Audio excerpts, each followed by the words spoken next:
Elon Musk here for the future. It's Robert Phoenix and the Friday FARcast. Elon Musk here for the future. It's Robert Phoenix and the Friday FARcast.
Elon Musk here for the future.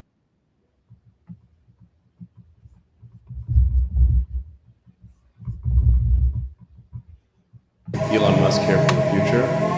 It's Robert Phoenix and the Friday FARcast. Elon Musk here for the future. It's Robert Phoenix and the Friday FARcast.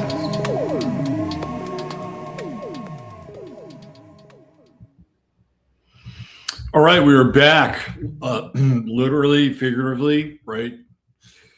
The Friday FARcast. I was having some issues with StreamYard, and it snuggling up and hugging my Wi-Fi connection. So we had to reboot, and in the process of doing that, make sure that I had pertinent links that I was carrying over from the previous attempt and not have everything wiped out for today's show and presentation. I thank you for being here. If you're new, well, welcome. We always welcome new people. And if you are not new, well, welcome again. We're back. Another Friday. And it's always an interesting process to figure out when I fly solo on Friday, like what am I going to talk about? And sometimes I'll have an idea before Friday, but that's not always a guarantee. But it usually works out one way or another because I've got pretty good antenna and am open to stimulation in the field. Today is one of those shows.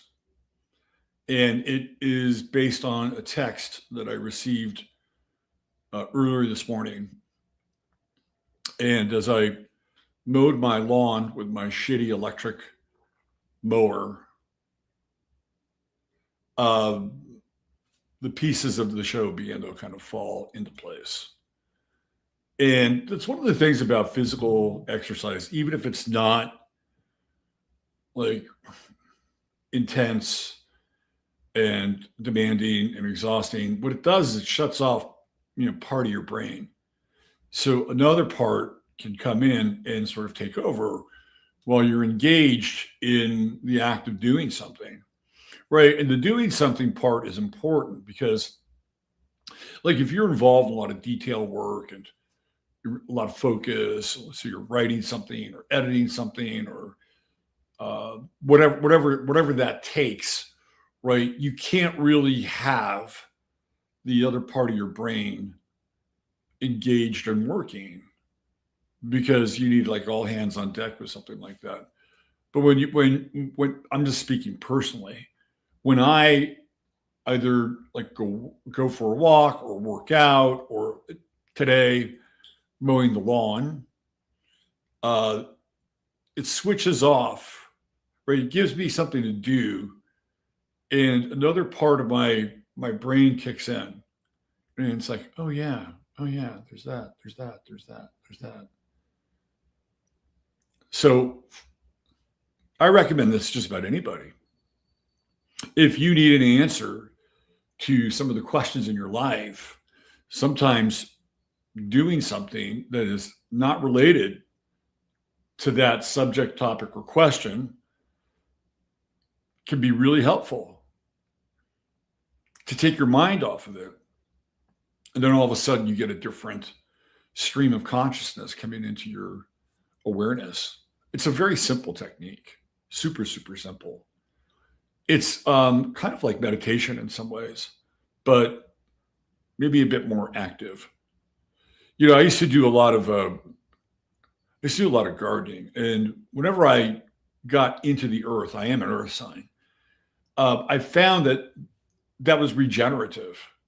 Like I felt renewed when I connected with the earth. Whether it was like whatever, even mowing the lawn has that kind of effect for me. So astrologically, earth signs have the opportunity to regenerate when they come in contact with terra firma. All three earth signs. Speaking of terra firma, or maybe in this case, terra firma, our lovely and talented one worked on a patient yesterday. We'll call this patient now, for her, patient 0, because she is now suffering from alpha gal. How did she get alpha gal?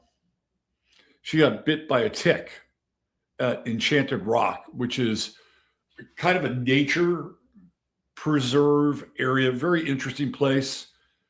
Some of you who have been to Fredericksburg or the Hill Country or my event have been to Enchanted Rock. We went there in the very first year. Had a pretty magical time there.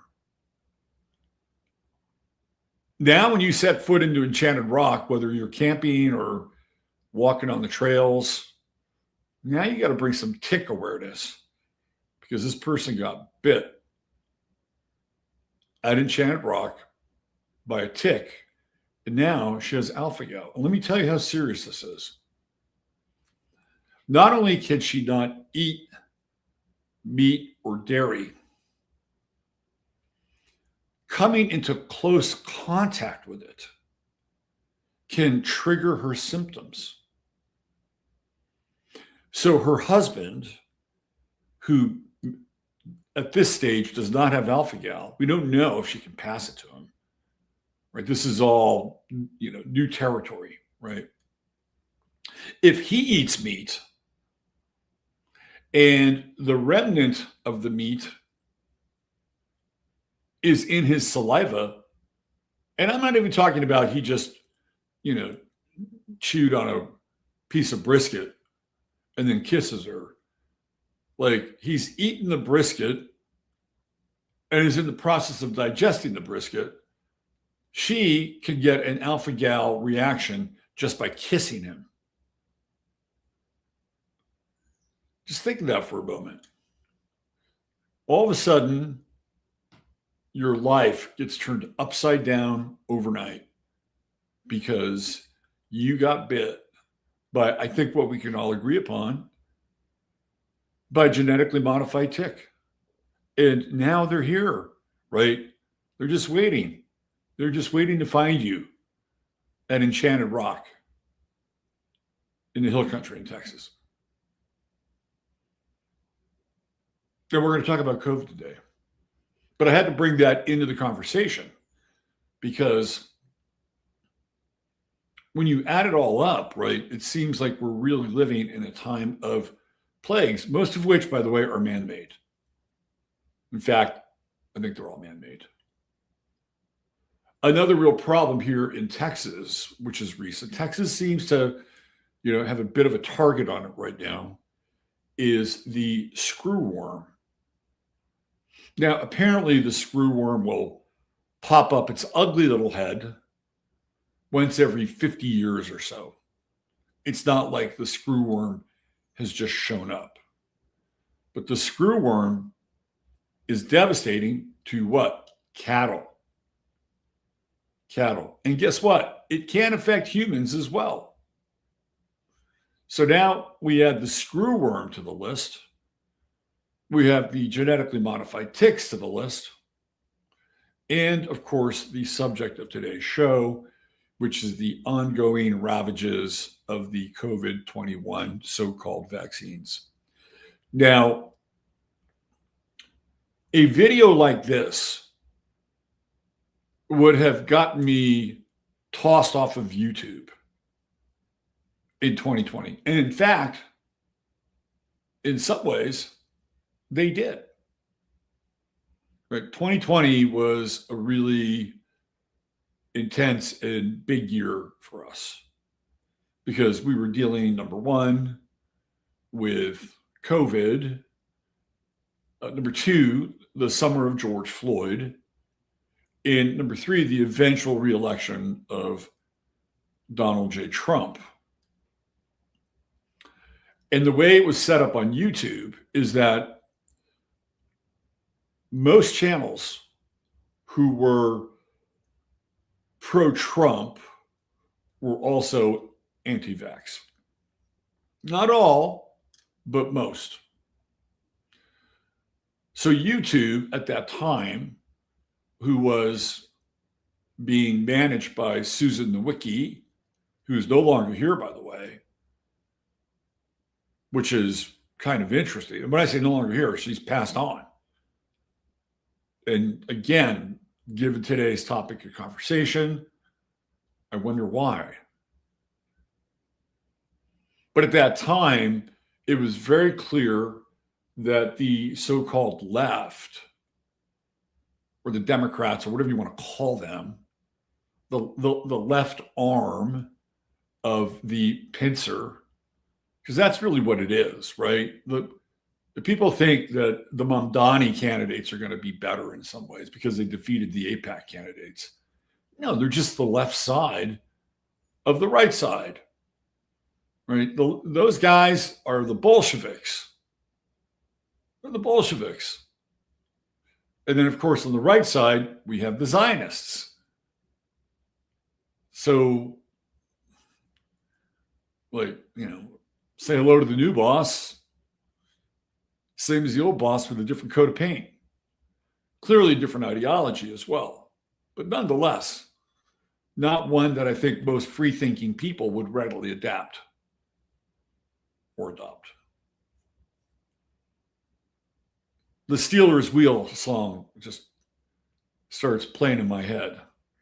Clowns to the left of me, jokers to the right. Here I am stuck in the middle with you. And we're stuck in the middle of the pincer effect. Anyway, I'm getting ahead of myself a little bit. But the so-called left at that, and they were very clear about it. It wasn't just the left, but it was the tech left. And they said, we're never going to let this happen again. Because one of the successes to one of the keys to Trump's success was the ability to mobilize alternative media. This was the birth of the alt-right, some of whom we now know were clearly astroturfed, some of whom were authentic and organic, but I'd say mostly astroturfed. But it was very effective. Trump won the election cycle online, right? Because it was also the birth of the meme. And it all started with Pepe, the frog, right? That became a huge, huge meme. And people didn't understand it. Like, what is this? Well, people that were posting Pepe knew exactly what it was. Pepe was a symbol of being based, right? Pepe was based. And so anything with Pepe, you could automatically assume like, oh yeah, it was like code. So Pepe was one of the first, I think, really significant. It was like the birth of the meme. And right out of the canon, the so-called alternative right was really good at memeing. And memes were also starting to carry the day in terms of, I would say, some form of propaganda. So it was a very interesting time, right? And I don't think that Mark Zuckerberg or Jack Dorsey or the Indian guy running Google were prepared for this. They weren't. It was like all of a sudden the tech had caught up to the moment. And then this young group of people who were tech savvy took advantage of it and really pushed the message. So when 2020 came around, they were like, no, we are not going to let this happen again.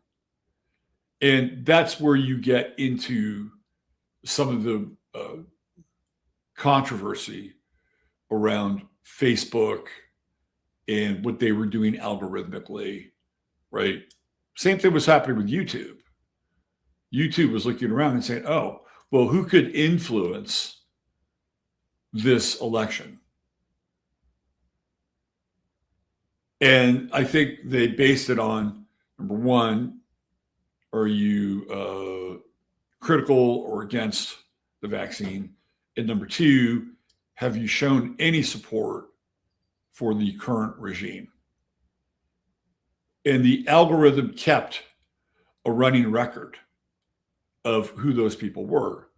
I fell into that bucket because in, I believe it was July of 2020, I think I went home. I was at a friend's house, and I came home to check on something on the web, on my YouTube page, maybe comments or something like that, and I found that both of my channels were gone because I had two channels at that time, and I was smart enough, or at least prescient enough, to know that on my astrology channel, which happens to be this one now, that it was just straight astrology.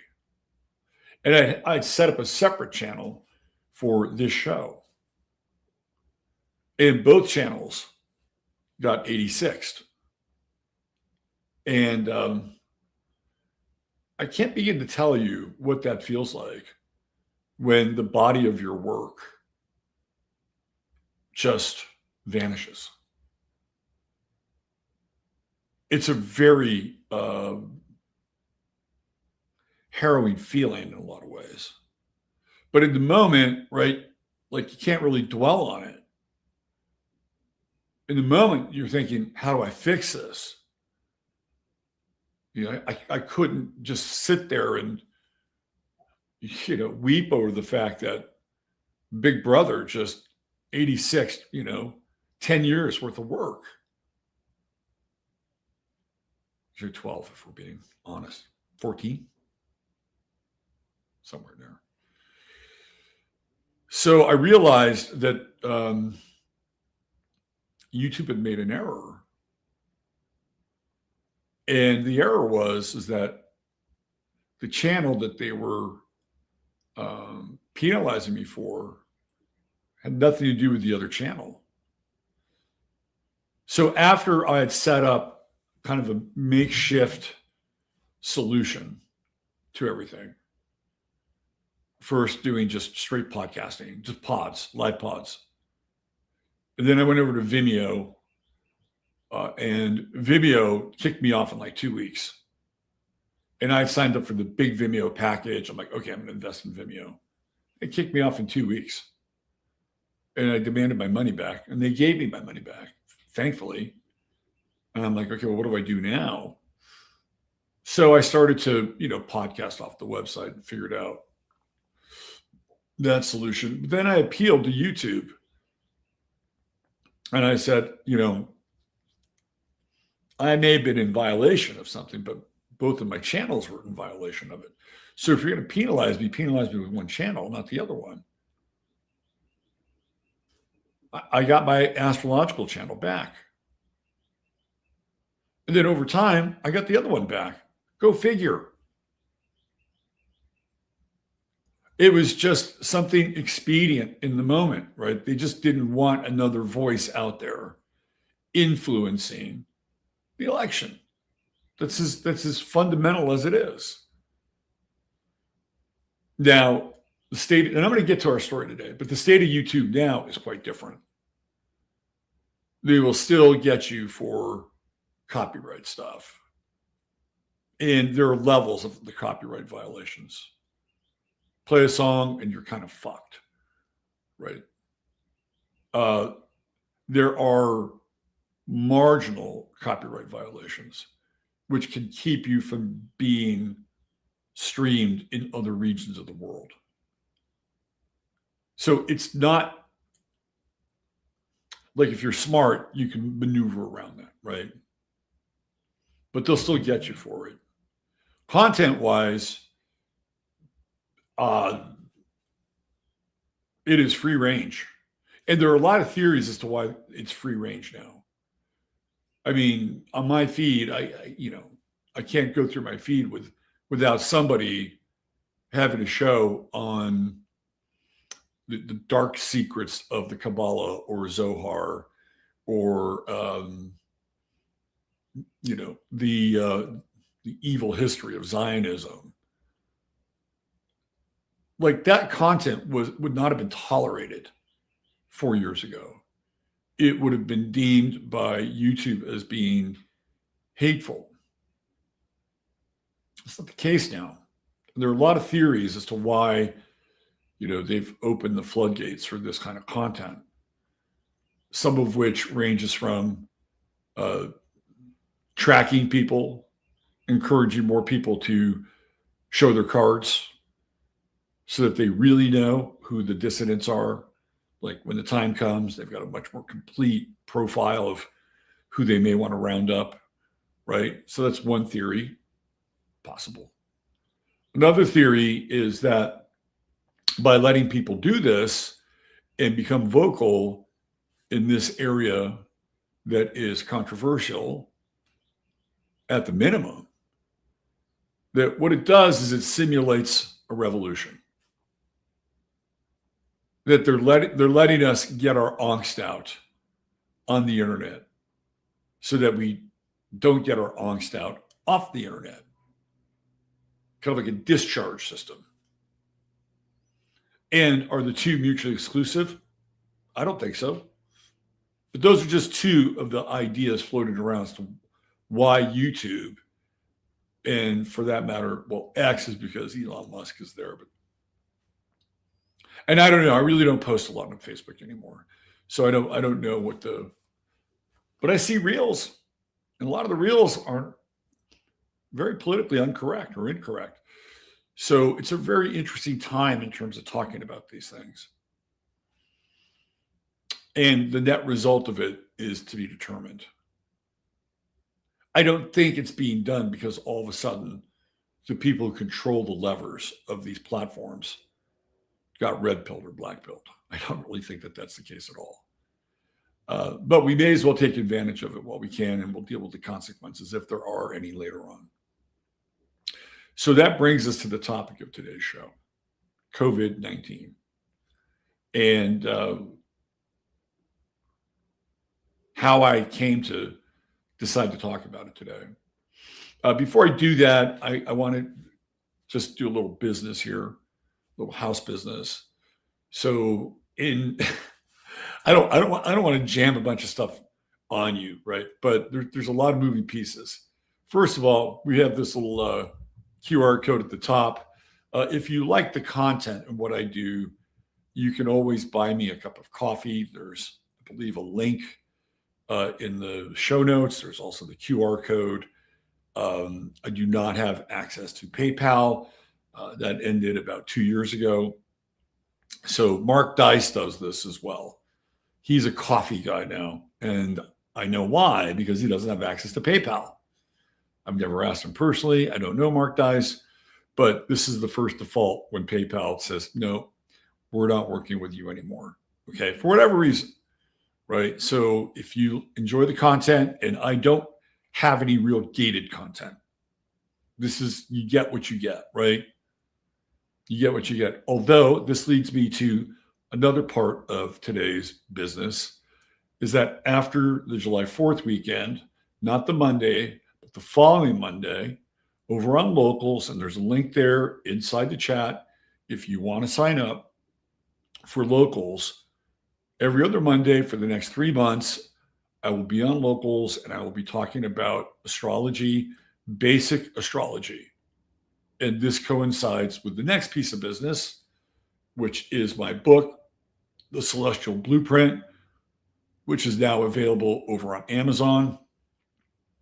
All you have to do is type in Robert Phoenix astrology, and the book will now show up in the search results. And that's thanks to you.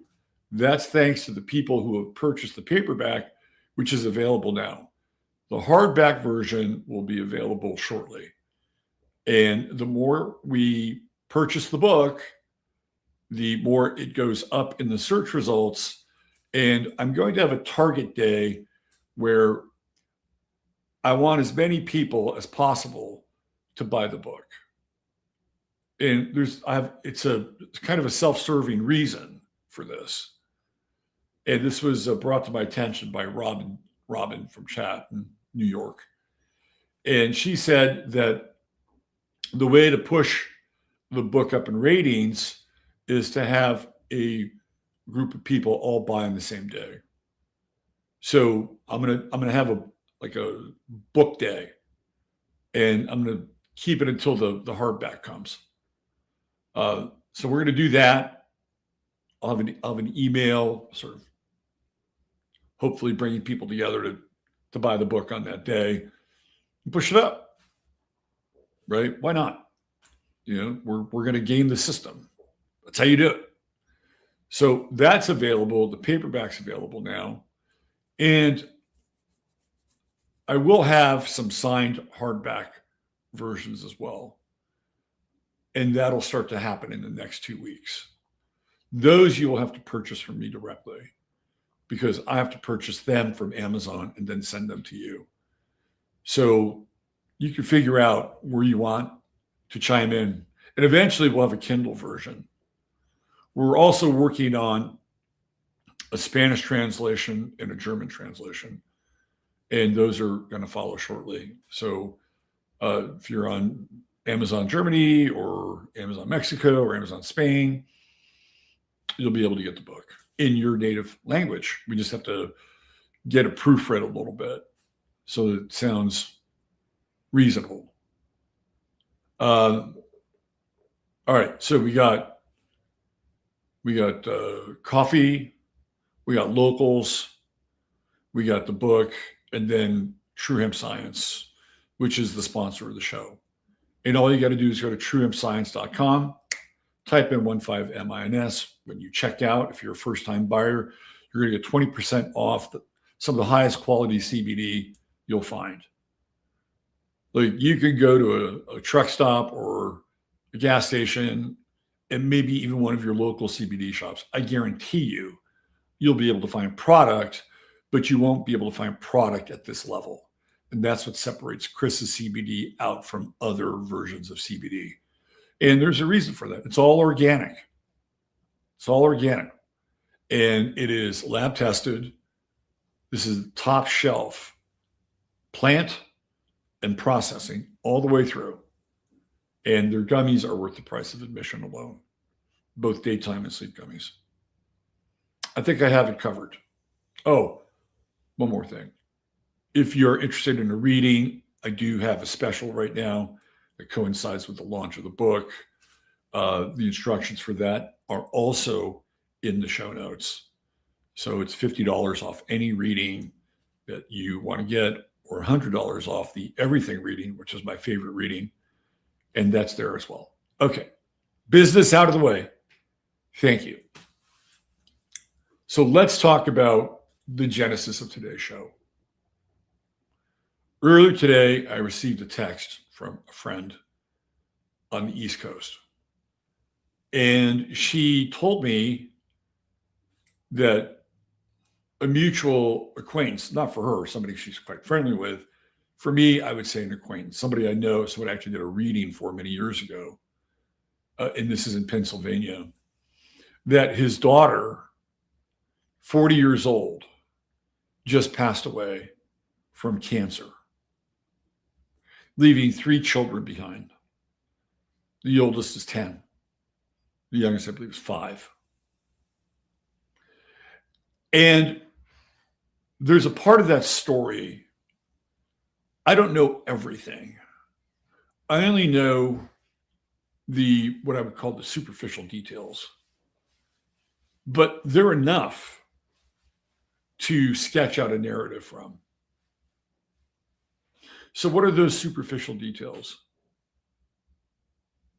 The first superficial detail, which on the surface seems superficial, but you scratch a little deeper and then you realize that it's not superficial at all. She was a healthcare professional. So there are 3 outcomes to being a healthcare professional during the time of COVID. 1, you're on board. You believe and trust in the science, and the little man who lied to us every single fucking day, because Well, he was like grandpa. And why would grandpa lie to us? Grandpa wants to take care of us. Trust the science. Every day. They brought him out, rolled him out. There's that, right? You sign up. You sign up for everything. You get the degree, whatever it is. You're in the system. You pledge allegiance to the system. You have faith in the system. And then you say yes when the system says jump or sit or roll up your arm and take it. That's number one. Number two, you might have some doubts, but like this woman with a family of 3 and no husband, and more than likely, from what I can kind of glean here, no child support. What do? You may have some doubts. But then you look at your domestic situation, you say, what are my options? If I don't do this, I cannot continue to feed and clothe my children and keep a roof over their head. And how many nurses and healthcare workers fit that model? I don't think she was an anomaly. You kind of have them over the barrel. So they will roll the dice and they'll say, okay, I'll do this. I'll close my eyes and I'll trust the science. Because it may work out okay. This might actually be helpful. And I can stay employed. And I could continue to take care of my children. And even if there's the slightest scintilla of doubt that perhaps it's not going to be okay, the urge to not only survive, but to nurture those children will override that. Unless the individual falls into the third category, which is quite rare. And that would be the healthcare worker, even with the stakes being high, that if they quit their job and moved away from healthcare, nursing, whatever, right, that it would be a risk, especially if they were a single mother, even if they had one child that they were taking care of. 2 and 3 really ups the ante, right? Like 1, you might be able to say, okay, we might be able to get through this. 2, 3, now you're thinking, if I do this, what are my options? And the options, honestly, weren't great. Why weren't they great? Well, not only was the vast majority of healthcare not just requiring, but demanding that their workers comply. If you wanted to have some other venue of employment, it wasn't available because America was shut down. Maybe if you were lucky, you might be able to get a job at Kroger's if they were hiring. Maybe. Because we know the big stores are open. You might be able to get a job at Walmart or maybe Home Depot.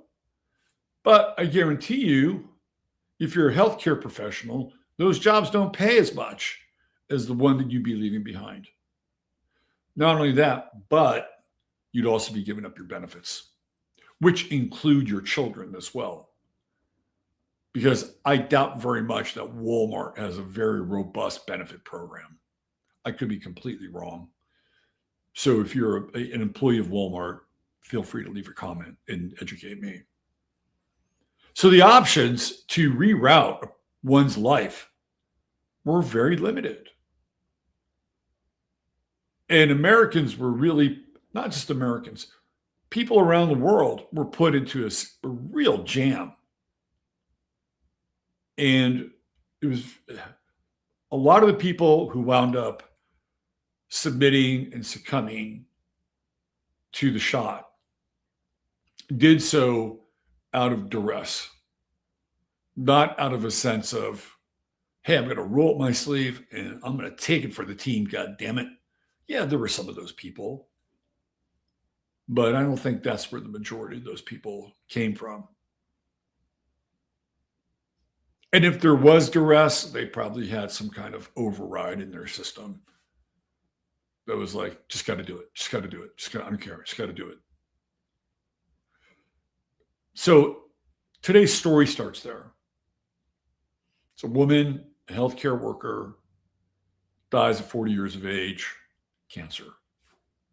It's a story that we've become all too familiar with. And the amount of people, young people, who are succumbing to cancer seems like it is rapidly accelerating as the years go by, as the immune systems break down, as whatever is going on inside of our body as it relates to the mRNA seems to be going off like a time bomb. And there's a fairly high mortality rate. And the statistics around this are not easy, number one, to locate and not easy to prove. Although today I'm going to show you that there is a record of this. The most basic place where you're going to find that is VAERS. And when COVID was starting, when this all got rolled out, VAERS was active and it was taking on these stories of people who've been injured by vaccines. And in this case, obviously COVID. And it was, I believe it was so active that at a certain point, they had to shut VAERS down. Or they had to limit the gate because it was getting overwhelmed by people who were reporting the side effects from COVID-19. And that's not to mention that, or not to forget, the sudden deaths that all of a sudden we're starting to see, particularly in the realm of sports, particularly in the realm of soccer. It seemed like every other week there'd be a soccer player dropping like a fly, sometimes fatally. And that's a whole other condition, and that's related to the heart. So we have two main mortality and fatality outcomes from COVID. We have the issues with the heart and the spike proteins and the clots. And not just in the heart, but in other parts of the body. And then we have long-term effects, which seem to manifest themselves in some form of cancer. I want to return to those two in a second, but I want to bring up the other part of this narrative that I think is the unspoken part of the narrative. Now, families struggled with the choice of whether or not they wanted to say yes to the vaccine. Interfamily struggle. Children telling their parents not to take it. Marriages not on the same page. the wife wouldn't want to take it, but the husband said yes because he needed to do it to keep his job. Or the husband didn't want to take it, and the wife would say, yes, we needed to protect our children.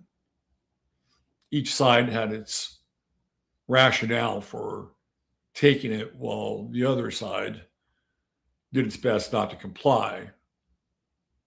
I think the hardest part was the intergenerational aspect of it in dealing with parents and grandparents specifically.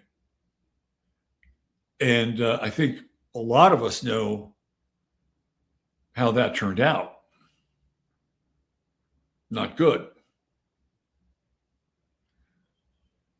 So there's the family piece around this, that COVID it did one of two things. It either brought your family together and made it stronger for whatever reason, right? Maybe it was we're being lied to and we understand it, and we all understand the consequences of saying no, which is a very powerful moment in time, right? It could be religious. And there are people who were religious, will go Christian religious, and said, this is not what God intended for us, right? We're not going to do it. Whatever. It's a valid reason. At least I think it is. So if you were a family that said no in unison, it strengthened your family.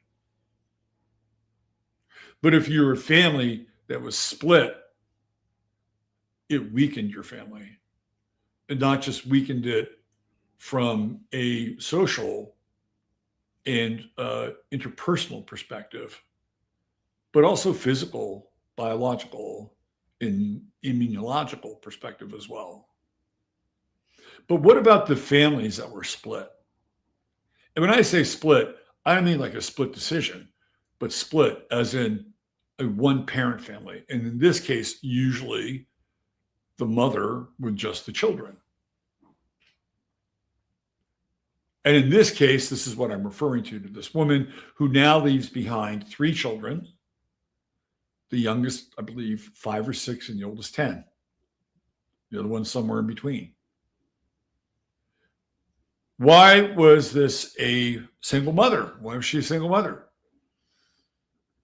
At a fairly young age, 40. I don't know all the details. The details I do know is that her husband is an alcoholic and was deemed not fit to be a part of the children's lives. So now there's going to be a battle for the children because her siblings, or at least one sibling, who actually is in a position to take the children in, is going to have to fight the ex-husband, who will most likely want possession of the children. And the reason why he didn't in the first place was because he was deemed unfit. Now, I don't know why I don't know his story. I don't know what caused him to turn to the bottle and turn away from it. I don't know these things. I'm just looking at the narrative.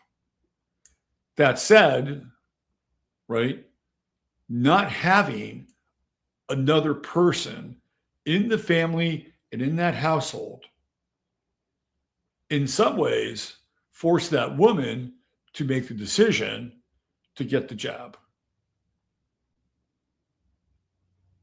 Now, I'm not saying she wouldn't have gotten the jab if she had had a nuclear family and it was intact. They could both be on the same page and say, okay, we got to do this, right?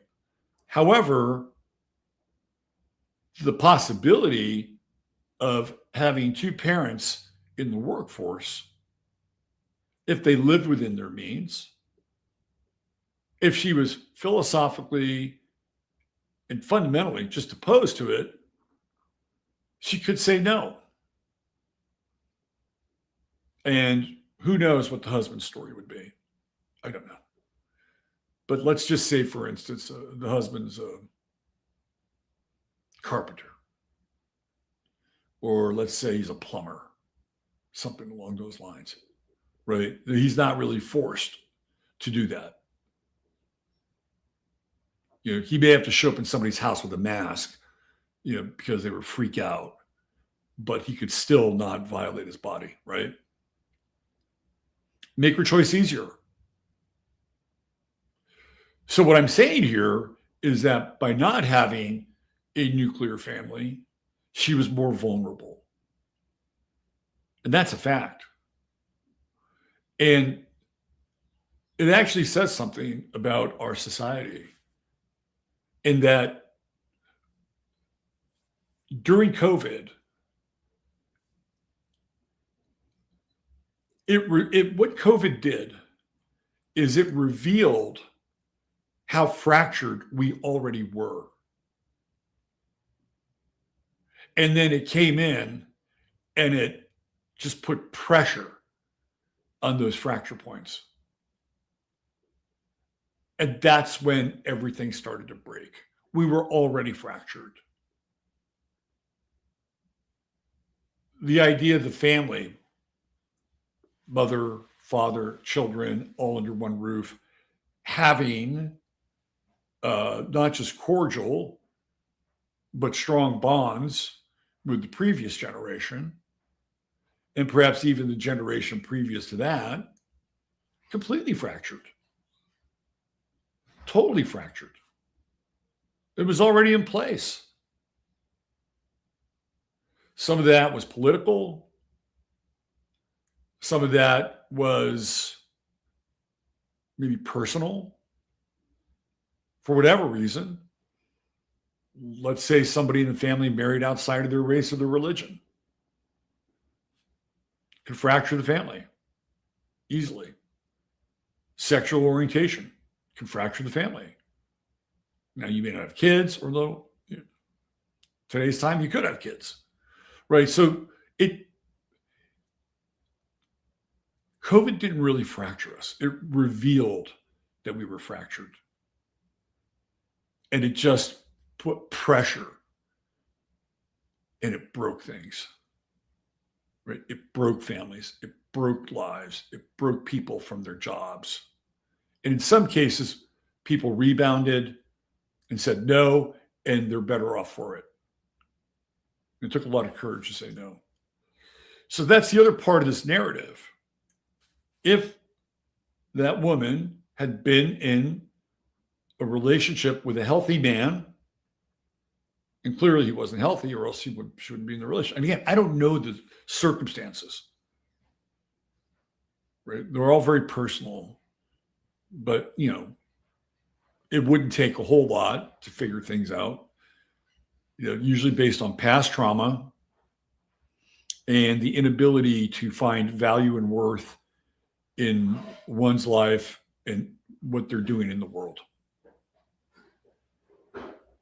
That's what happens. So it made her easier prey. Much easier prey. So what about the statistics around COVID? Why don't we talk something more physical, hard? Maybe not entirely provable, but at the very least, something to hang our hat on. A brief glance into the world of AI reveals that 70% of Americans, this is just Americans, got at least one shot. The number drops a bit for 2 shots. I think it hovers around 63. I think those numbers are low. I think they're low. I was on Twitter the other day, and Nino said that 75% of the population got vaxxed. I think it's more. This is just my instincts. I think somewhere between 80 to 85% of the people got vaxxed at least one time. Why do I think that? Because most of the people that I run into that are outside of my circle, and here locally, I have a pretty small circle. Most of them have been vaccinated. I should just do a random poll one day and just go on the street. I think that'd be worthwhile. Right? Just say, look, I'm doing a poll. I'm not going to use your name. Right? It's totally private. Just, were you vaccinated? Yes or no? During COVID? Yes. Did you get both shots? Yes. Did you get boosters? Yes or no? Yes, no. Did you get one shot? I only got one shot. Right. And then I think we might be able to get a pretty good feel. And I actually think where I live would be an interesting testing ground, because the hill country in Texas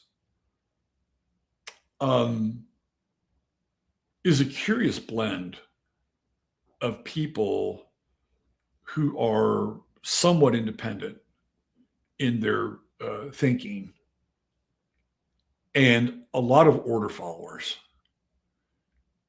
And whether those orders are coming through the church or through the government, there's a lot of obedience here.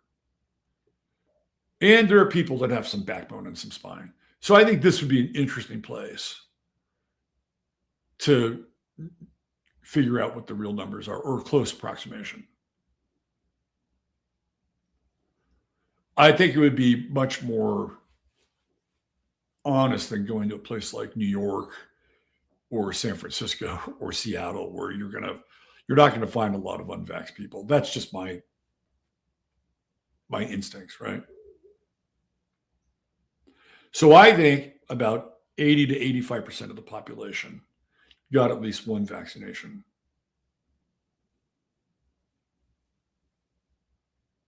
Though there's some reports that go beyond just being vaccinated, and they start to talk about fatality and mortality and just vax injuries alone.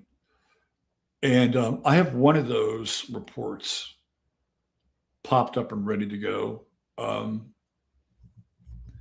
course, we get the black screen first. And we get rid of it. There goes the black screen. And here we go. So this is from the Brownstone Institute, Brownstone Journal. New autopsy report. This is from 2022. I mean, this was 4 years ago. New autopsy report reveals those who died suddenly. These are the sudden deaths. We're not talking about the cancer deaths. Were likely killed by the COVID vaccine. And again, where is this in the media? And this was 4 years ago. So I'll read through this a little bit for you. A major new autopsy report has found that 3 people who died unexpectedly at home with no pre-existing disease shortly after the COVID vaccination were likely killed by the vaccine. A further 2 deaths were found to be possibly due to the vaccine. The report, published in Clinical Research in Cardiology, the official journal of the German Cardiac Society, detailed autopsies carried out at Heidelberg University Hospital in 2021. So this is just like in the throes, in the heat of vaccination season. Led by Thomas Longerich and Peter Schumacher, it found that in 5 deaths that occurred within a week of the first or second dose of vaccination with Pfizer or Moderna, inflammation of the heart tissue due to autoimmune response triggered by the vaccine had likely or possibly caused the death. So it's a very small sample size, but it is a sample size nonetheless. So this is what it looks like under a microscope. So the lymphocyte aggregates in the interventricular septum of case 1, associated myocarditis destruction. So myocarditis was a big term coming out of COVID. Like we kept, myocarditis. Well, we knew about it, but it was frequently becoming more and more familiar or present in our lexicon. B, the infiltrate is predominantly composed of CD3 positive T lymphocytes. And C, CD68 positive macrophages. Wow. Macrophages. Macrophages are like shapeshifters.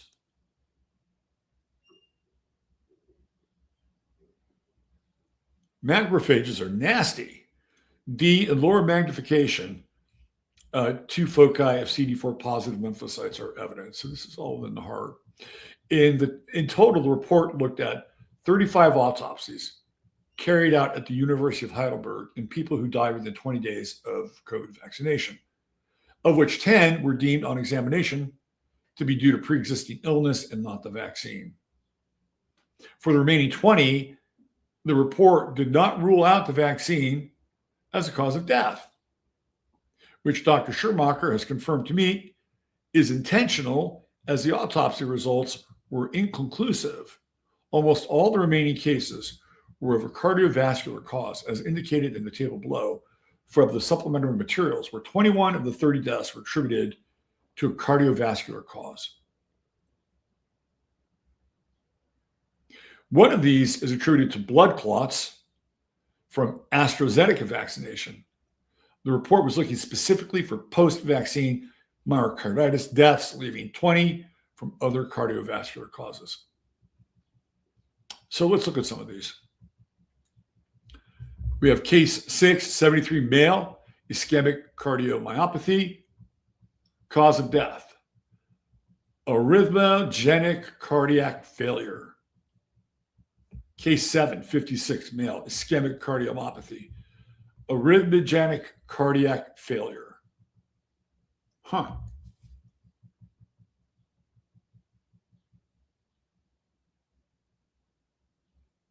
You know, I have to bring out a little bit of the family history. It's a little dirty, a little dirt in the closet. Some of you know this story already, but my mother, who became very sick in 2023, was vaccinated twice. And I believe she got the Moderna vaccination. And I did not know this. And I told her repeatedly, do not get the shot. Do not get the shot. Do not get the shot. Do not get the shot. Do not get the shot. And I asked her, have you gotten the shot? And she lied to me. She lied to me.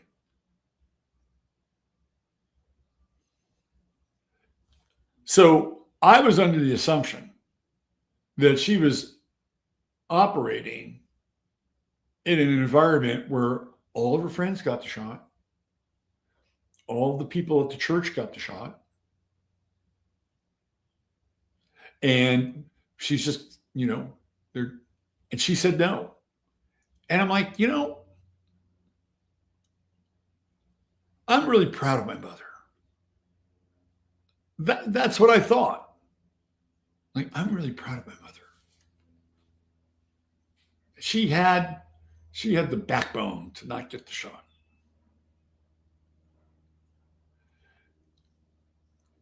And then in February of 2023, if I'm not mistaken, she started to get really sick.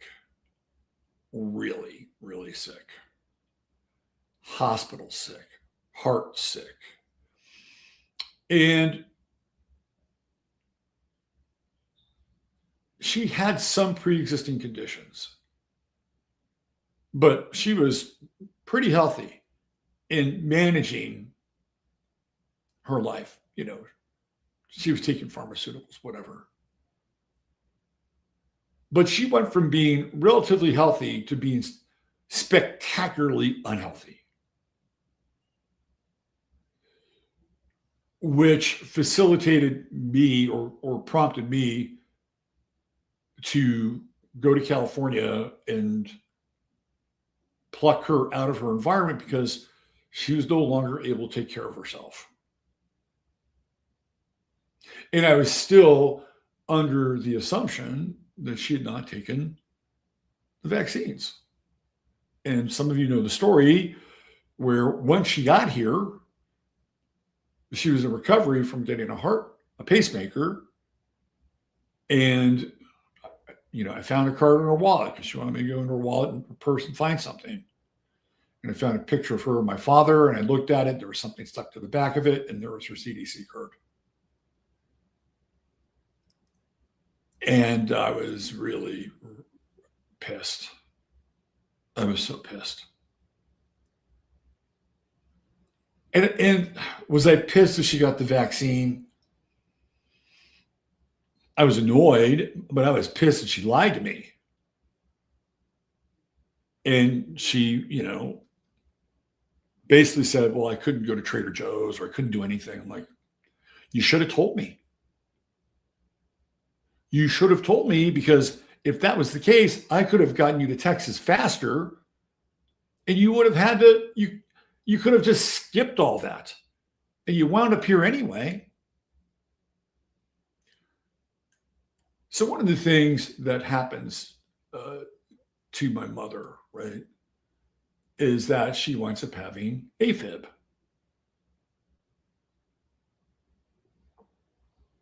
She lives with me,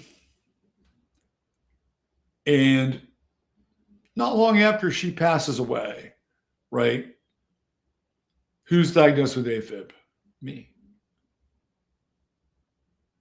And I'm thinking to myself, Jesus, did that woman shed on me? Is the condition of my heart a byproduct of what happened to her vis-a-vis the shot? And if you don't think that can happen,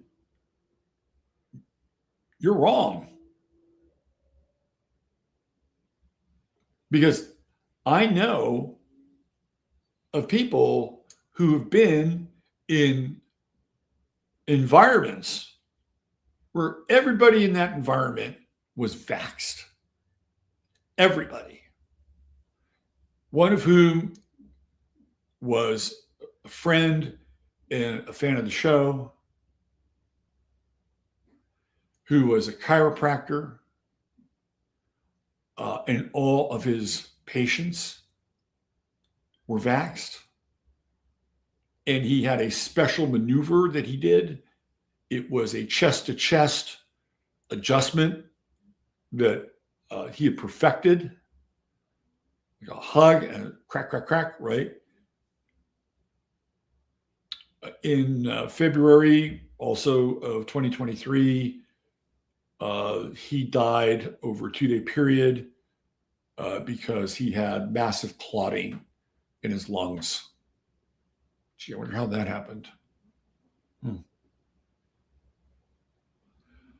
Our good friend Rod, who passed away recently, I'm convinced that because he worked in an environment where everybody in that office was vaxxed, it accelerated his demise. Now, with all due respect to Rod, and love for Rod was a bit overweight and perhaps not in the best shape. But he never had a history of cancer, didn't smoke, and the next thing you know, he's got this fucking turbo cancer and he's gone in about 9 months' time. And in both instances, I believe it's a byproduct of being immersed in an environment where people are just fucking shedding. They're just shedding those spike proteins. So even if you had the balls to not get vaxxed, right, you could still be collateral damage. Let's go through a few more of these. 78 female, AH, COPD, cardiac failure. 70 male, AH, CAD, organized pneumonia, cardiac failure, pneumonia, pulmonary embolism. We have a female, 61, CAD, stroke. 31 male, young, AH, asthma, cardiac hypertrophy, cardiac failure. These are all fatalities now. 75 male, AH, CAD, COPD, prostate cancer, myocardial infarction. 59 male, AHCD, ischemic cardiomyopathy, cardiac failure. 38 male, no relevant pre-existing disease, vaccination with CHA, DOX1, NCOV19. Nothing, no pre-existing condition. 38 years of age, vaccine-induced thrombotic thrombocytopenia. 49, female, not applicable, myocardial infarction. 68 male, DM2, hypothyroidiosis. I guess these are the pre-existing conditions. What does he have? Cerebral mass hemorrhage.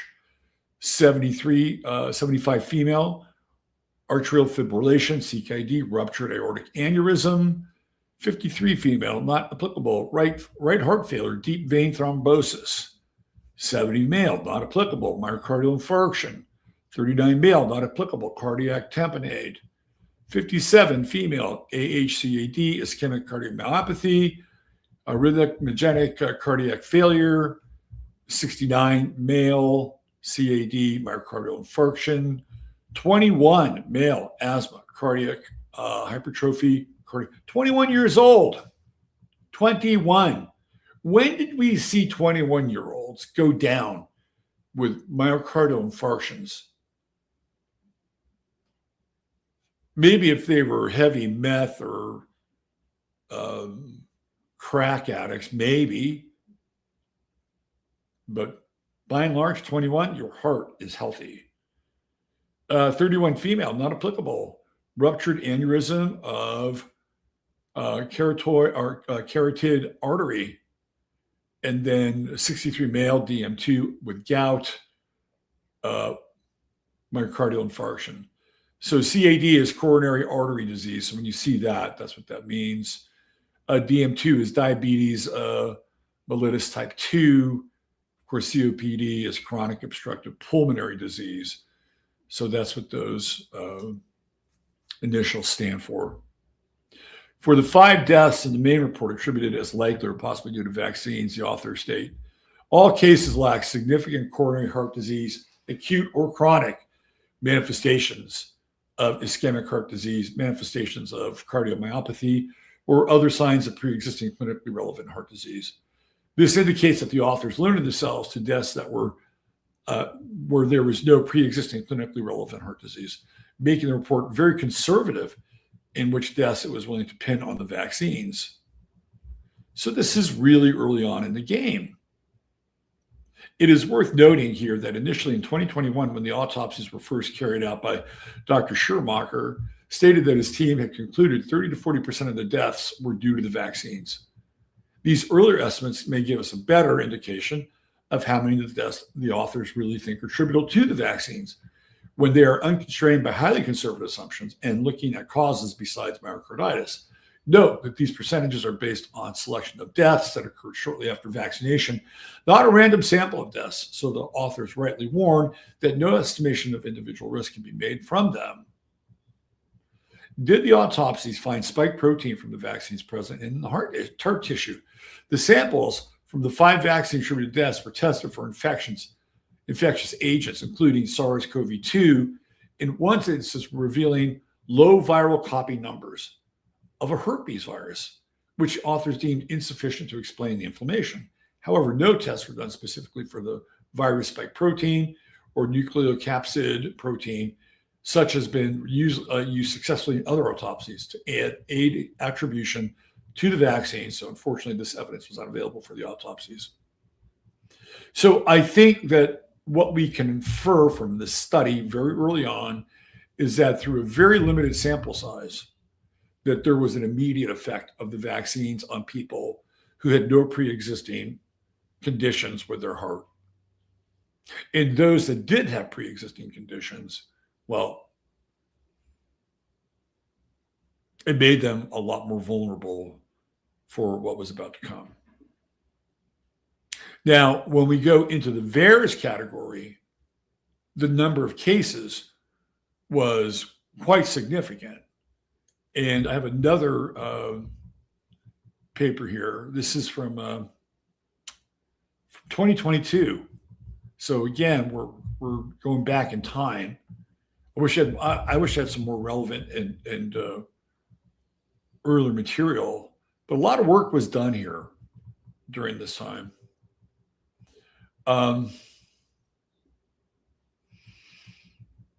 So this is some of the VAERS data. The number of persons who died within 14 days of the COVID-19 vaccine. This is 80 years old and under. 19,400 people. 14 days of the COVID vaccine. 19,400 people. These are reported. Number of CMS beneficiaries. Over 80 years old, 28,065. So within 14 days of being vaccinated, within these two age groups, 80 and below and over 80, nearly 50,000 people died. That's a really significant number. So let's drop into VAERS. VAERS, the 30-year-old vaccine adverse events reporting system, though deeply flawed, may be the best resource we have. There have been 12,000 deaths reported to VAERS following receipt of the COVID vaccines in 2021 and 2022. We know that reporting to VAERS is not only voluntary, but cumbersome, and that most harms from vaccines are never reported to VAERS. So to get from 12,000 to the full number of deaths, we need to multiply by a compensatory underreporting factor, URF. For every reported death, there are URF total deaths, reported and unreported. A Harvard Pilgrim study in 2010 concluded that fewer than 1% of vaccine adverse events are reported, or a URF of 100, greater than 100. So we expect a single URF is an oversimplification. More serious injuries that begin immediately after vaccination are likely to be reported at a higher rate, lower URF, compared to milder injuries that become apparent only weeks or months after vaccination. Deaths are a special case, the most serious of adverse events, but no patient remains to report the issue. What is the URF for deaths? In the past, CDC itself has estimated it is underreporting factor. It's underreporting factor. Here, 2020, they come up with numbers from 1.5 to 8 for various conditions. No CDC estimate has been made since mRNA vaccines appeared. There are credible charges that VAERS has deleted reports and that social and economic pressures are used to discourage reporting of COVID vaccine injuries in particular. This article from Massachusetts General Hospital is limited to anaphylactic shock in response to COVID vaccines. This is the most obvious and most immediate, serious, life-threatening side effect of vaccination. The authors calculate an underreporting factor between 50 and 123. Kirsch, Rose, and Crawford compute URF equals 41 based on the same MHG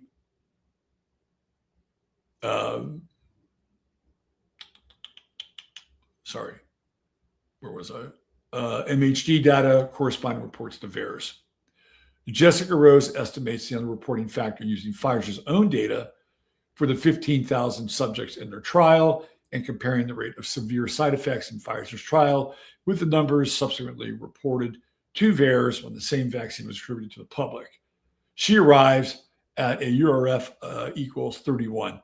12,000 reported deaths for mRNA vaccines might then correspond to 370,000 vaccine deaths. Wow. More ways to estimate. This is 2022. More ways to estimate the death toll from COVID vaccines. There are other methods we might use to estimate URF, the number of VAERS cases that go unreported for each one that is reported. One is to look at excess, all-cause mortality from all causes in 2021 when vaccines were introduced and compared to 2020 prior years. Another is to look at data from other countries or whole world data. Mark Skidmore has taken a direct approach with a broad-based national survey. A fourth approach, which I undertook myself, is based on data reported by insurance companies, life insurance companies, indicating that death claims in the working age population 18 to 65 were up. Edward Dowd, a securities analyst, posted his analysis based solely on CDC all-cause mortality rate that for millennials aged 25 to 40, all-cause mortality is up 84% during the year of vaccination compared to what he expected based on previous years. That 84% gets real close to that number that I threw out at the beginning of this show, that 80 to 85% of the population got vaccinated. There it is, right there. It's right there. It is an age group.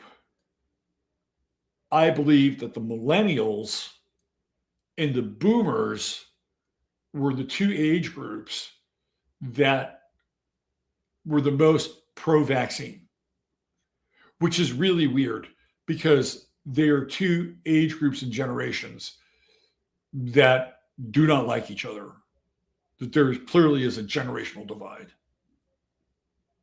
And yet I believe that it's those two age groups that were most represented in getting the vax. I think the one age group that probably sat it out more than any other age group was Gen X. I have nothing specific to base that on, only because it's only due to the fact that I know a lot of Gen X people or born during around that time who seem to be unvaccinated more than other groups. Now, that doesn't mean that there were millennials or boomers or the magical Gen Jones who didn't get vaccinated. Yeah, they're in that group as well. But I'm just looking at big numbers. So my estimation is that the millennials and the baby boomers led the vaccination charge. One of the things that happened during that time is the lovely and talented one in Austin who practices biological dentistry did not want to force her patients to wear a mask when they came into her office. Now, as far as her and the staff goes, well, they wear masks as part of their protocol when they work on a patient. But when they weren't working on patients, they weren't walking around the office with masks on. So it was a very weird, hardcore, I would call it little brother, right? Little brother is the enforcement arm of Big Brother. So Big Brother, which was Greg Abbott, was a spineless jellyfish during COVID because for a while he was, wearing a mask, voluntary. It's not mandatory. Vaccines, definitely not mandatory. But he's a lying sack of shit because Vanderbilt University was one of the proponents, but not just proponents, they were one of the creators of the COVID-19 vaccine for Pfizer. And Greg Abbott was an alumni, is an alumni of Vanderbilt. And even though vaccines were mandatory, he was telling people to get vaxxed up. Why is that? Well, number one, he probably belongs to some fucking fraternity that is connected to Vanderbilt. And number two, like, who knows? Maybe he's got money in Pfizer. I don't know. I haven't looked at Greg Abbott's stock portfolio. But he was talking out of both sides of his mouth. That's Big Brother. Not enforce, but what we'll do is we'll leave enough loopholes that if people were pissed off enough and they had the temerity to, in their own way, try to enforce it, we'll let them do it. That's little brother. So there was a woman, young woman. She's a millennial. Was a millennial. I guess she's still a millennial. And millennials are funny. Like, I like millennials. Don't get me wrong. They're funny though. They have unusual quirks, right? So of course, being the researcher that I am, this woman, young woman, walks in to the dental office one day, and she sees a bunch of people in the waiting room not wearing masks. Now, what we had done is we had set up her practice as a private membership. This was yours truly's idea. A private membership, meaning that once you stepped in and you paid $5 and you got some kind of a discount or goodie or something. I don't know what it was, but we figured out you pay $5, you'll get something. But by paying the $5, and we had this thing perfectly worded, that you were agreeing to the rules of, for all intents and purposes, a club. Just like Costco.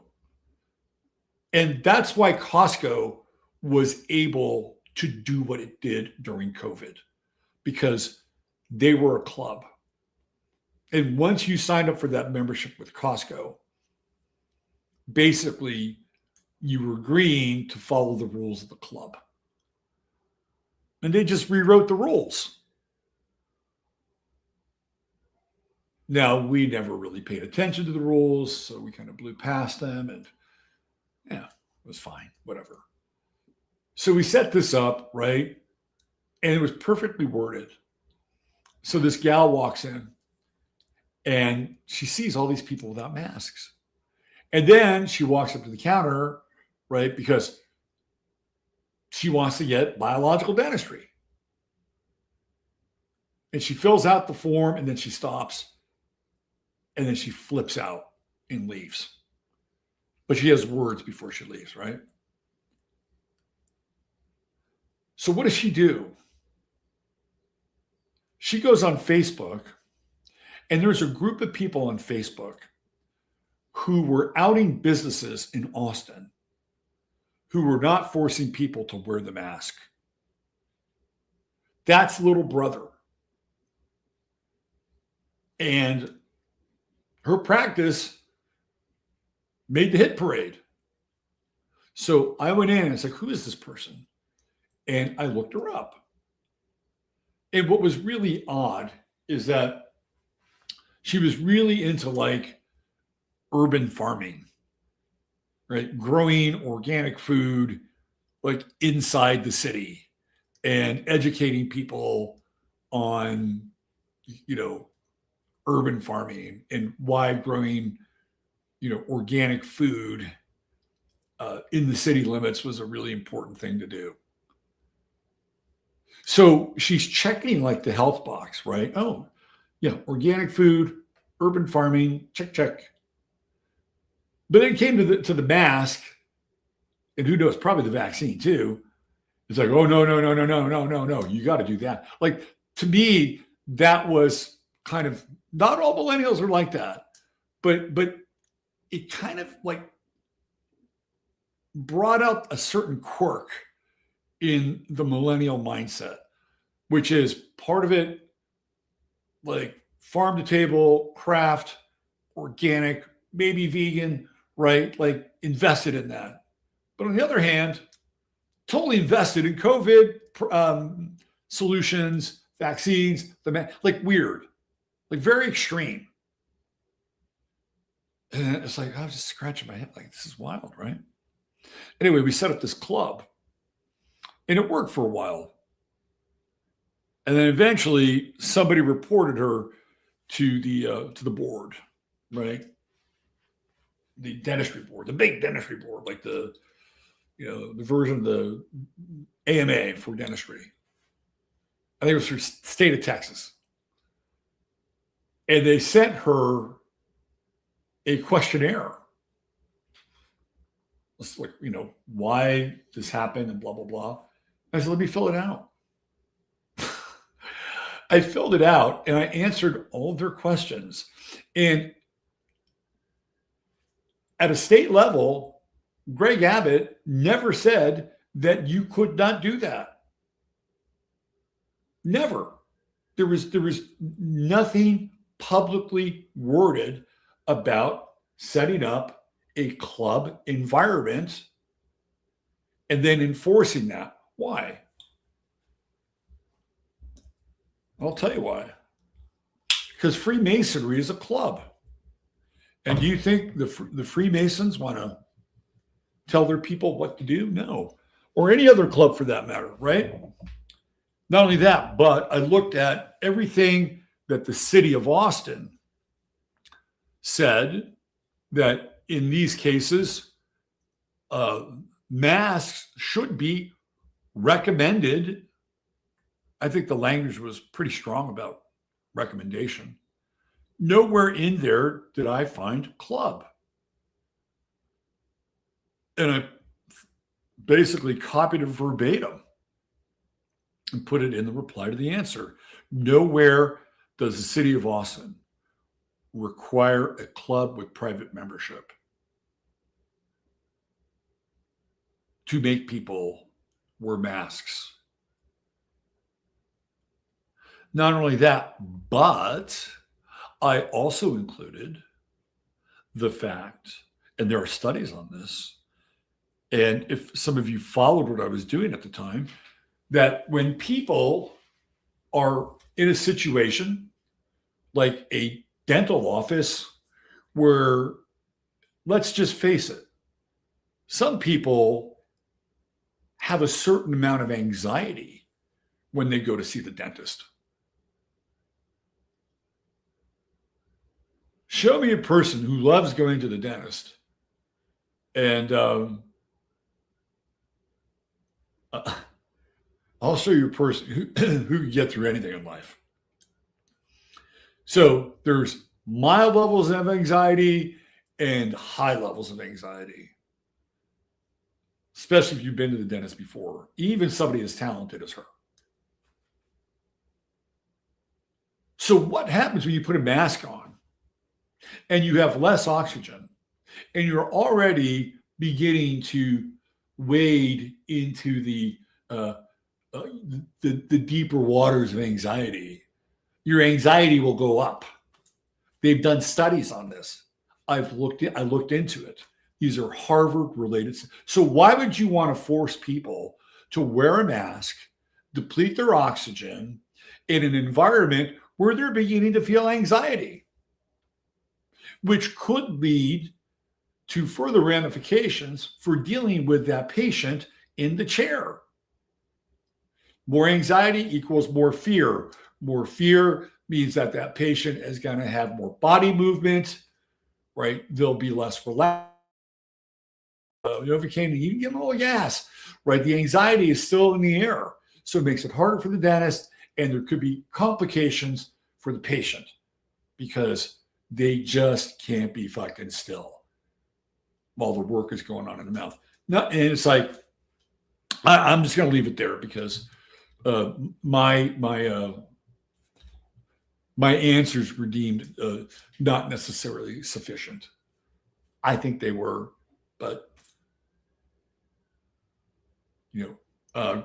gratefully enough, we were able to move on fairly quickly at that point in the crisis. So getting back to the data here, right? So we're looking at the various deaths by age. This is what we're looking at here, right? All right, so you can find this.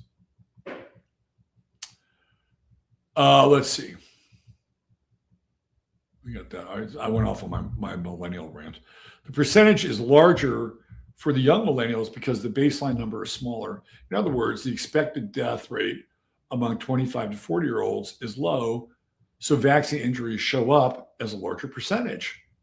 And the result is easier to see. Yeah, people between 25 to 40 don't really die that as much as people between 65 and 70, right?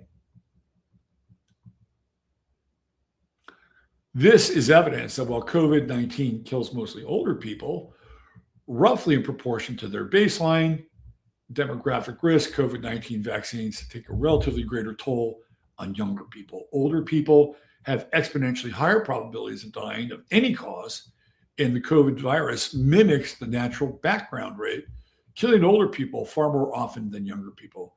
The mRNA vaccines also kill older people more often than younger, but the probability is not so strongly skewed. So compared to background rates, vaccine deaths in younger people scream from the rafters as a statistical anomaly. Since the beginning of 2021, there have been a lot of excess deaths, more than in previous years, and the numbers are too glaring to hide.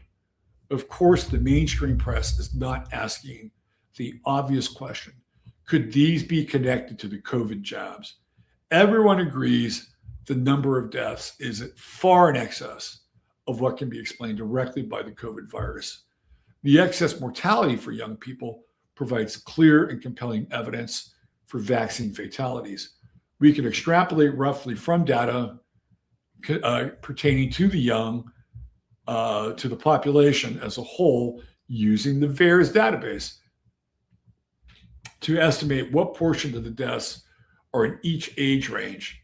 In doing this, we assume that the URF does not depend on age, even though we know intuitively that it is far more likely that a VAERS report will be filed for a 40-year-old death than a 90-year-old death. So here is your death rate, right? M plus F VAERS death by age. So we see a really heightened group here, 85, right? But down here, the numbers they're much higher than they probably should be. The Lancet article, sponsored by the Gates Foundation, offers a model to help understand the factors leading to excess deaths of various places in the world. They use statistical methods to select relevant variables. But as you might guess, some salient variables like vaccination rate, lockdowns, and use of ivermectin were not under consideration.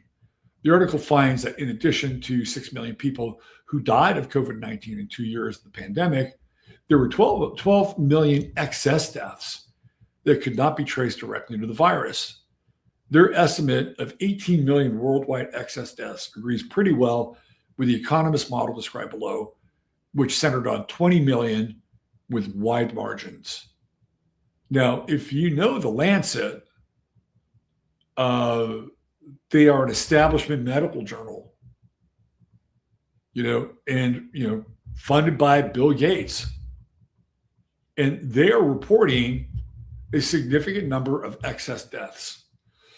So while that information is just one giant lump and figure and may be difficult to parse and come up with statistical data from, the number seems to be relevant.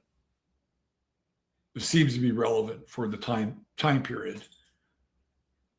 So here we are, 2026, and we got here because somebody told me that a woman age 40 recently passed away due to cancer, a medical professional, vaccinated, leaving 3 children behind. And while her story is really tragic, I mean, think of the 3 children alone. That's the headline.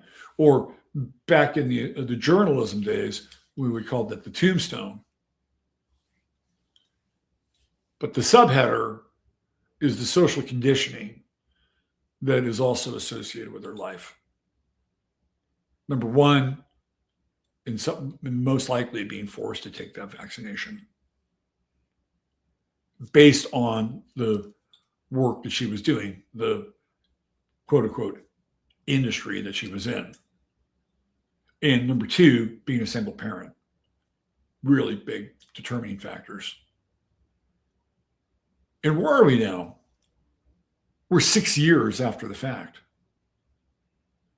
6 years. Was she taking booster shots? I don't know. Was that something that was required of her for part of her job? Again, I don't know. And why would we be taking booster shots anyway? Again, I don't have an answer for that. So there are some areas here where if there are booster shots involved, well, sure, there's a greater likelihood that given what we know, that she could pass away from cancer. But if there are no booster shots involved, and it was just an initial round of vaccinations or shots, right? And it still happens, that means that there are still a number of people who are ticking time bombs.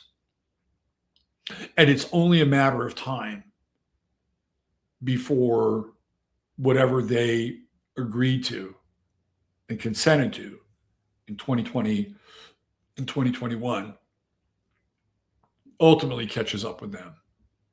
Now, we know that in some cases, people did not get a vaccine. What they got was a salt shot. How do we know this? Because some of those salt shots were exposed during that time. And anytime you run a trial, and this was a trial, look at Jasper. He goes, wow, you're spry today. Look at that. You went right to the top of the cat condo. Probably just had a poo. Anyway,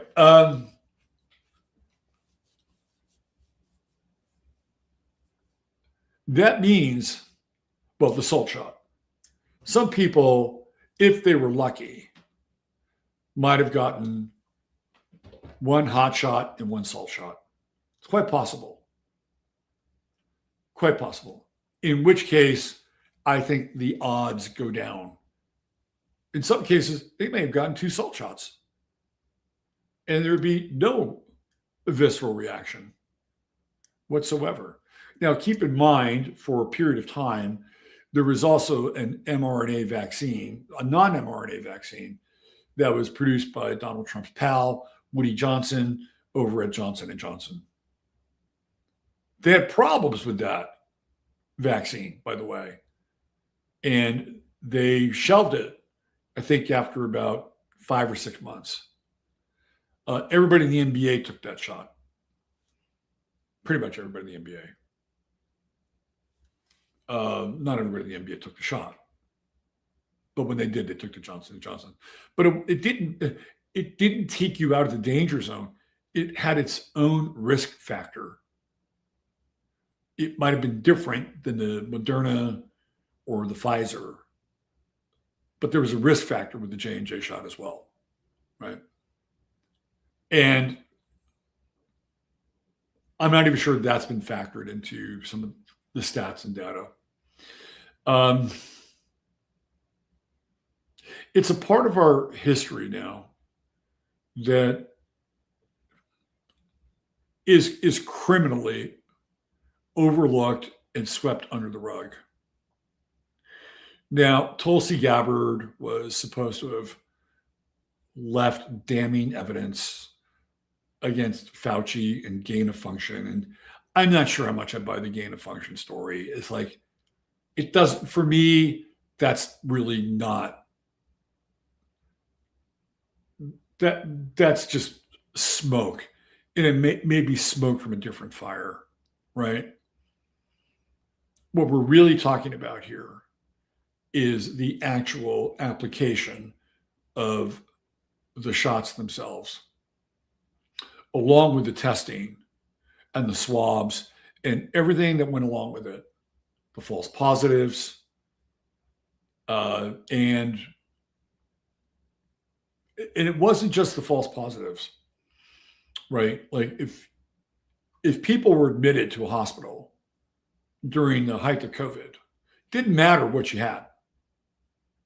You were a fucking, COVID statistic. Like if you went to the hospital for a broken arm, check them off as COVID. So they ran the numbers up. They ran the numbers up at the hospitals.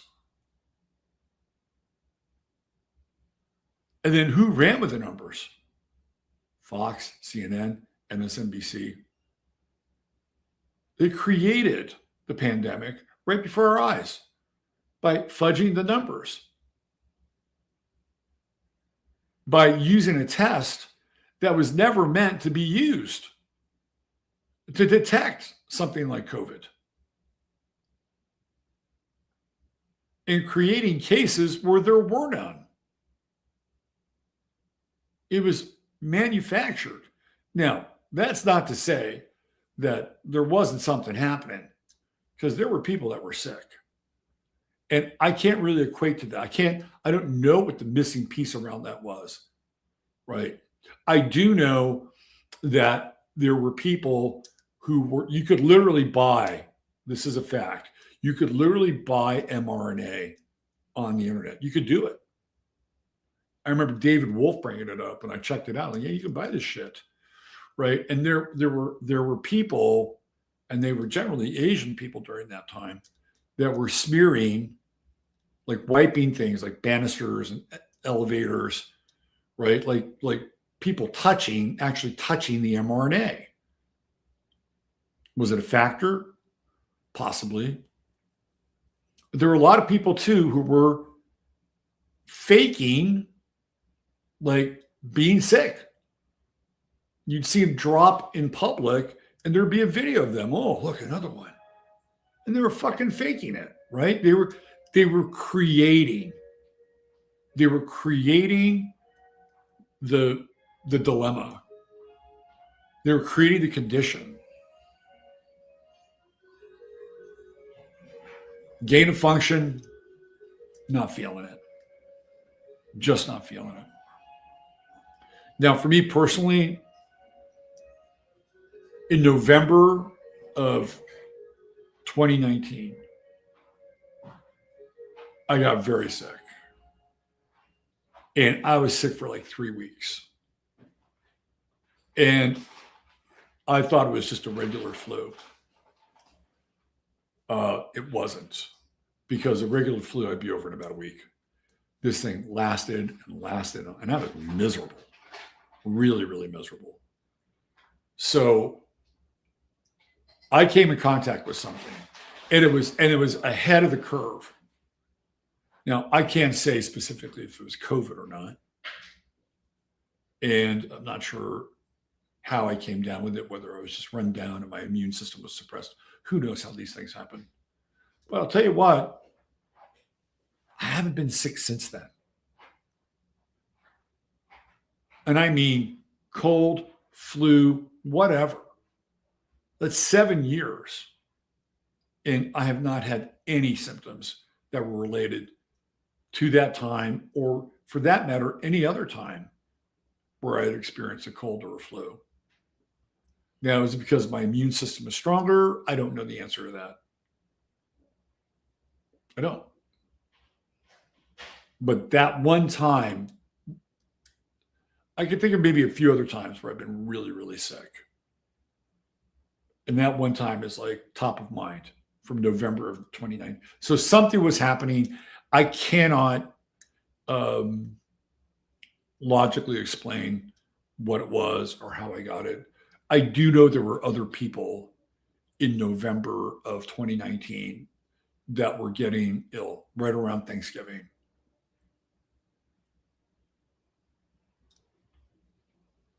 But after that, a lot of what we experienced was just theater and hype and fear and the fudging of statistics and the overcycling of the test results using a methodology that was never, ever intended to test for anything like COVID to begin with. And that's how we got there. And to this day, we are still dealing with it. And I'm not sure if we'll ever really, truly have this come to Jesus moment about what happened in 2020 and 2021 and the effects that it's had on people, families, livelihoods. I don't think it'll ever happen. And the reason it'll never happen is because these institutions are incredibly powerful, extremely rich.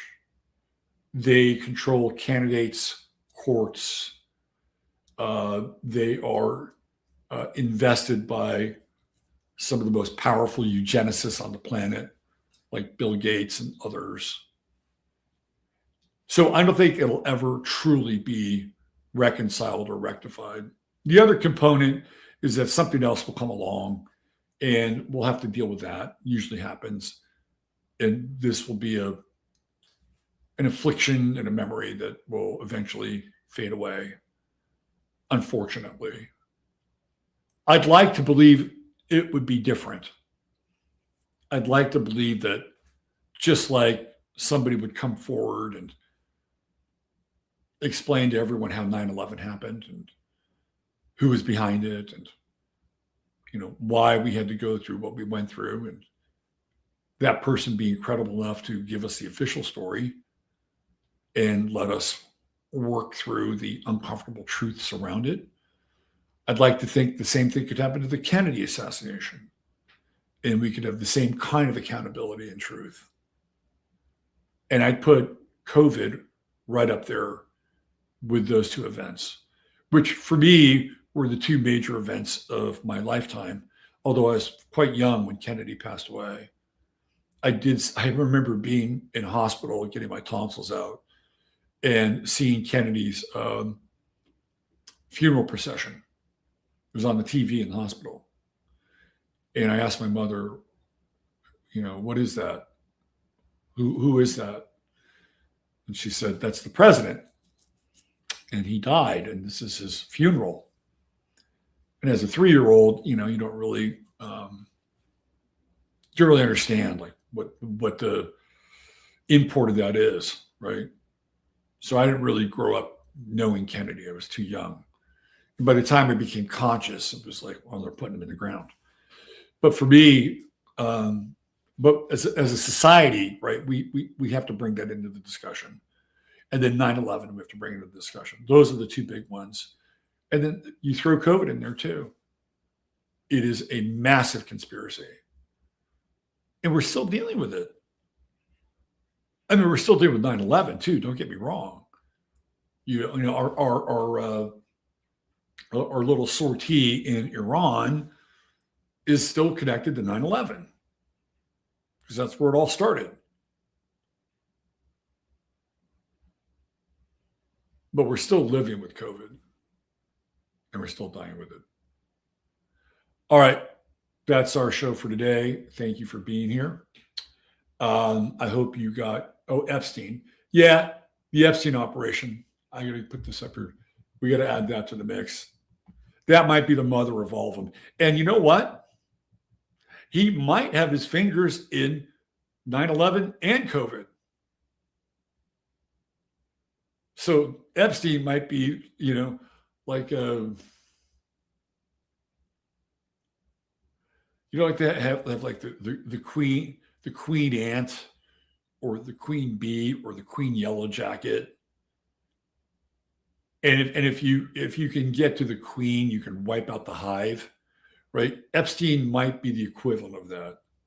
He might be he kind of was a queen in some ways too. The queen of the hive. Yes, Epstein, right at the top. And likely, shit, we might even be able to trace it back to Kennedy.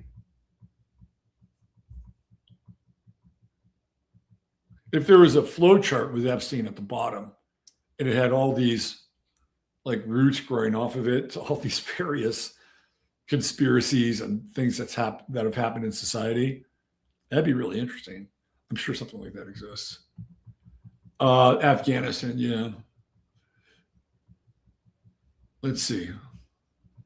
Let's have some comments here.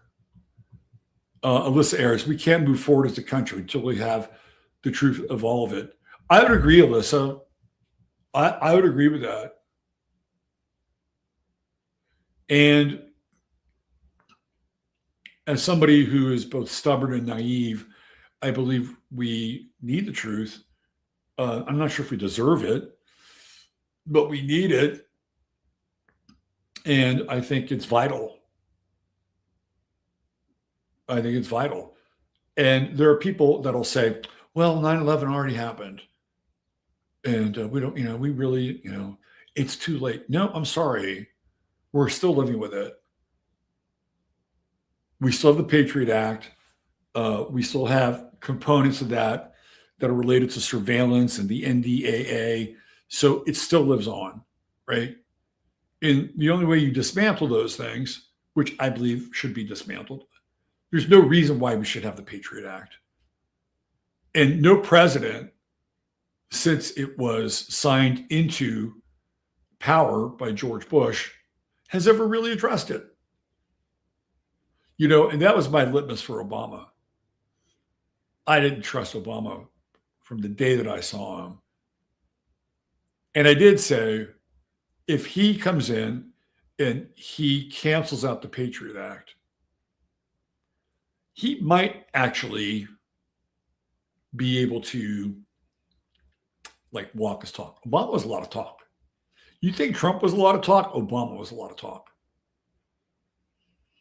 He didn't. Joe Biden didn't. Trump didn't do it his first go round, and he certainly didn't do it his second go round. But I agree with this. We need it. I think it would be cathartic. And I think it would turn our institutions inside out. And I think it would be ultimately healing and helpful. And we might have to rebuild from the rubble of that. But I'd rather have that than where they're steering this thing. Okay, what else do we have here?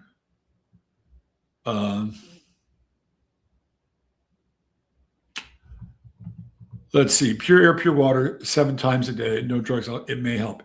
It may. The Mossad next.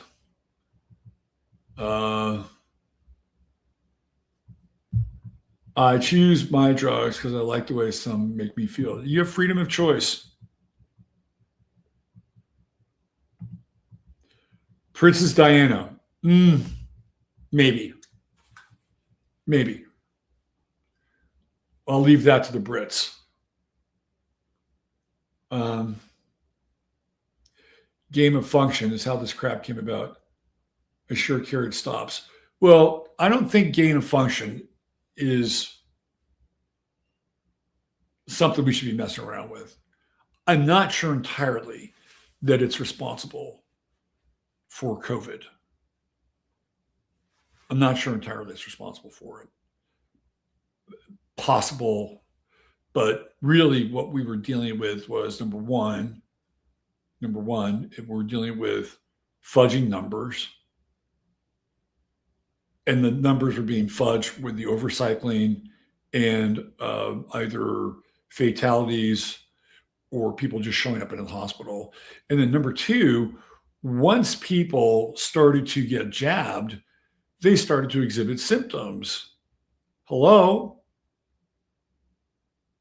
Let's just put it in you. And who the hell knows what they were jamming up people's noses? Well, I know. I've seen it under the microscope. Yeah. Nothing you want crawling inside your brain blood barrier, trust me. Let's see what else we got here.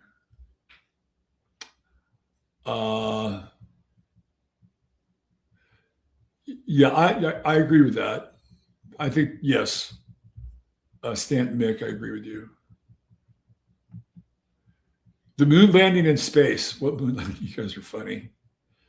COVID was more of a mind virus. I agree with you. To push the juice. Yes, I agree with you. Nicotine gum. Yeah, the nicotine thing is really interesting, isn't it? It's like, it's so funny how they've just demonized smoking. Right? Like they knew something. They knew something about nicotine. No. We don't want you to have this. We don't want you to have this. Yeah, that's true. That's true. The true pandemic was fear. Yeah, for sure. For sure. Let's see. Here we go. Interesting comment. I worked with biochemist David Rasnick. He worked with Carrie Mullis. I was a CCR and infection control nurse. It's not an opinion.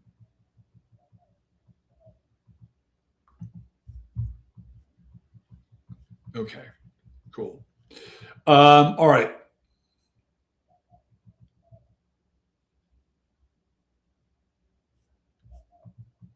I think I'm out of here. Graphene and the nose swabs. I saw nanotech on those nose swabs. That's what I saw. I saw little nano agents that were just there, ready, willing, and right up the nasal passage. Yep.